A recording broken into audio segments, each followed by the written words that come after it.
لە بنکەی ژین بایەخ بەڕادەی یەکەم بە 3 مەتریاڵی زۆر گرنگادەین کە یەکێکیان چاپکراوە، لێرە مەبەستم کتێب و ڕۆژنامە و گۆڤارە، دووەم دەستنووسە، سێم بەڵگەنامە و دۆکومێنتە بە هەموو جۆرەکانی.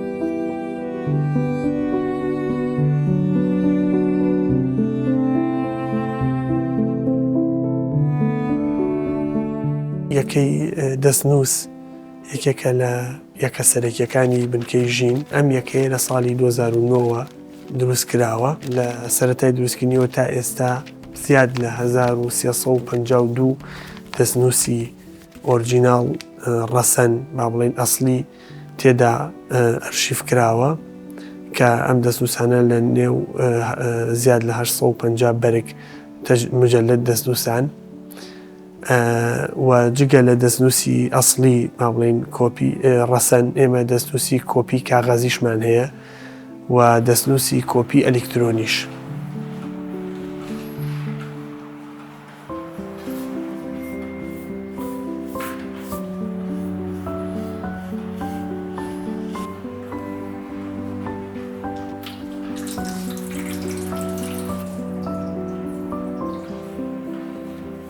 لەم بەشەی ئێمە هەموو دەستنووس و گۆڤار و ڕۆژنامە و ئەو بڵێن ئەوراقانی کە هینی ساڵانی پێشوون و زەرەری بەرکەوتووە دووبارە نوێ ئەکرێتەوە و تەمەنیان بۆ چەند ساڵێکی داهاتوو درێژەکەینەوە.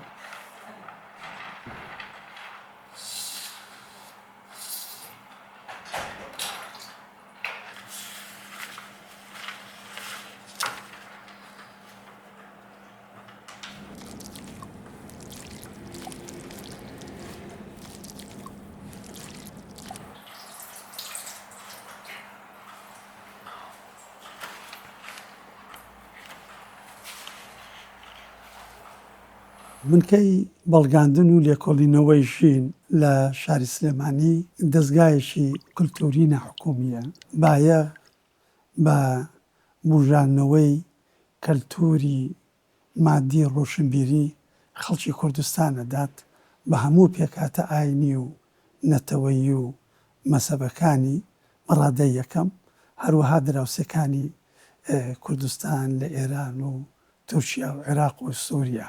ئێمە وەکو بنکەی ژین لە کۆتاییەکانی ساڵی 2004 پاژەوەی مۆڵەتی یاساییمان وەرگرت دەستمان بە کار و چالەکیەکانی خۆمان کرد. ئەتوانم بڵێن پاژەوەی ئێمە لەلایەن پارێزگار و ئیدارەی سلێمانی ئەم تەلاریان بۆ دروست کردین، کار و چالەکیەکانمان فراوانتر و گەورەتر بوو لە ساڵی 2009.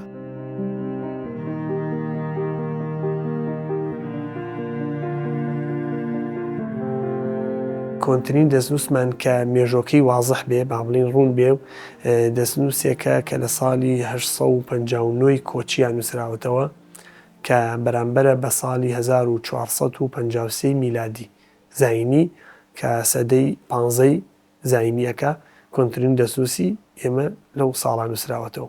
هەر دەستنووسێک کەیەتە ئەم بەشەی ئێمە بە چەند هەنگاوێکە ئەڕوات، یەکەم جار کەیەتە لای ئێمە فۆرمێکی بۆ پڕەکەینەوە هەموو زانیاریەکانی ئەم دەستنووسەی لەسرە نووسین، چی زیانێکی بەرکەوتووە، هی ساڵی چەنە، یعنی هەموو معلوماتەکانی ئەبێت یاوێ و پاشان وێنەی ئەگرین لە پێش ئەوەی کە هەر ئیشێکی لەسەر بکەین.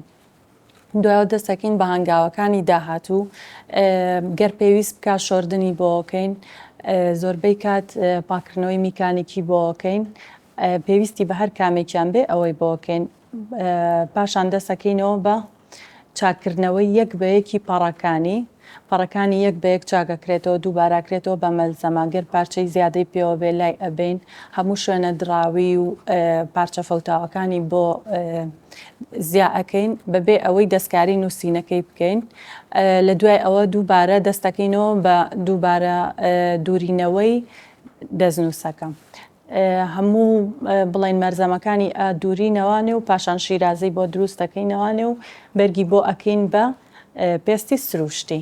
گەر بەرگەکەی خۆی نەفەوتا بێ یاخود کەڵکی ئەوەی مابێ کە بەکار بێتەوە، دووبارە بەرگەکەی خۆی سیانەی بۆ ئەکەین و ئەوەی بۆ دانین و لە پاش تەواوبوونیش دیسانەوە وێنەی ئەگرینەوە بۆ ئەوەی بزانین ئێمە چی هەنگاوێکمان لەگەڵ ئەم دەستنووسە جێبەجێ کردووە و بۆ چەند ساڵێکی داهاتوو تەمەنی درێژە بێتەوە. هەڕەشەیەکی جددی لەسەر ئەو کتێبە کوردیانە هەیە کە لە ڕابردووە دەرچوون، لەوانەیە بۆ 30-40 ساڵی دی ئەو کتێبانەی کە لە ڕابردوو دەرچوون هیچیان بە نوسخەی فیزیکی چنگ نەکەون.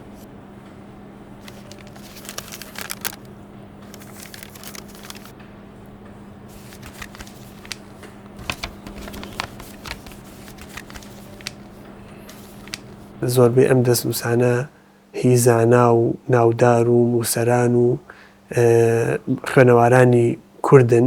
کتێبی دەگمانمان زۆرە لە بنکە، لەوانەیە هەندێک کتێبمان هەبێ تاکە نوسخەیەکی کە لە دنیا هەبێتی ئێمەیە. سەبارەت بە ڕۆژنامە و گۆڤارەکان، یعنی ئەتوانم بڵێم 150 ژمارە یەک لە دوایەکی دووەم ڕۆژنامە لە تاریخی عێراق کە ڕۆژنامەی مووسڵە کە زمان حاڵی ویلایەتی مووسڵ بۆ لە سەردەمی عوسمانی، ژمارەکانی نێوان ساڵی 1902 هەتا 1906 بە دوو بەرگ لە شیفی بنکە پارێزراوە.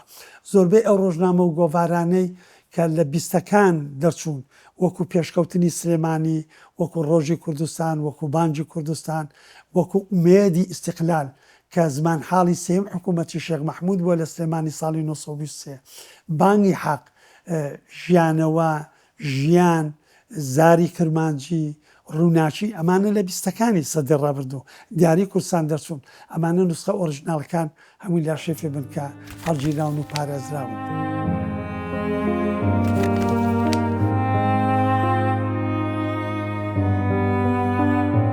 بەڵام گرنگی ئەم دەستنووسانە پاراستنیان تەنها لە ناوەڕۆکەیان نییە، هەندێکیان ئەکرێت سوود لەم نوسخە جیاوازانە وەربگیرێ بۆ لە دووبارە چاپکردنەوەی ئەو بەرهەمانەدا سوودی لێ بینرێ بۆ ئەوی کە هەڵەکانی پێچاک بکرێ. ئەگەر هەڵەیەک هەبێ یان کەم و کوڕێک هەبێ لە ڕێی دەستنووسەکەەوە تۆ ئەتوانی چاکی بکەی. مەسەلەن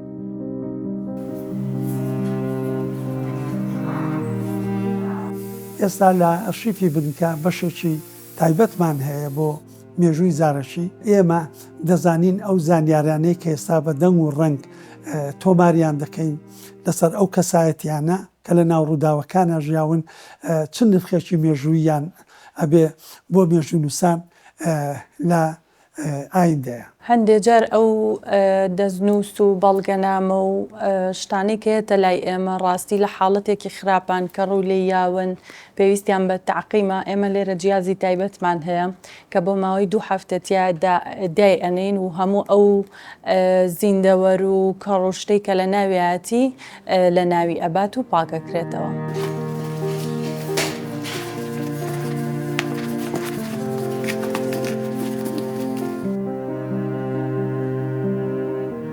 سەرباری ئەوە لە ناو دۆکۆمنت تابایخێکی زۆرمان بە وێنەوەی فۆتۆگراف داوە.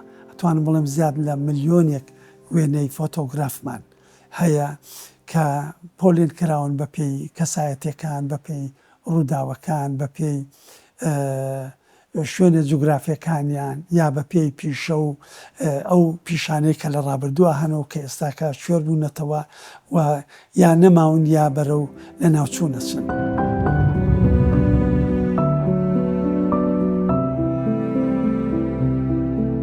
سەربەرزی بەوەی کە لەو ماوەکەمە بەو ستافەکەمەی هەمانە، بەو توانایە داراییە سنووردارەی هەمانە توانیمانە گەنجینێشی زۆر گەورە بۆ نەوەکانی داهاتووی خۆمان کۆ بکەینەوە و بیان پارێزی بەو هیوایی بگاتە نەسلونەوەکانی داهاتوومان تا تێگەشتنی تەواویان هەبێ سەبارەت بە بەو بارودۆخەی کە لە ڕابردووە لە کوردستاندا گوزەراوە.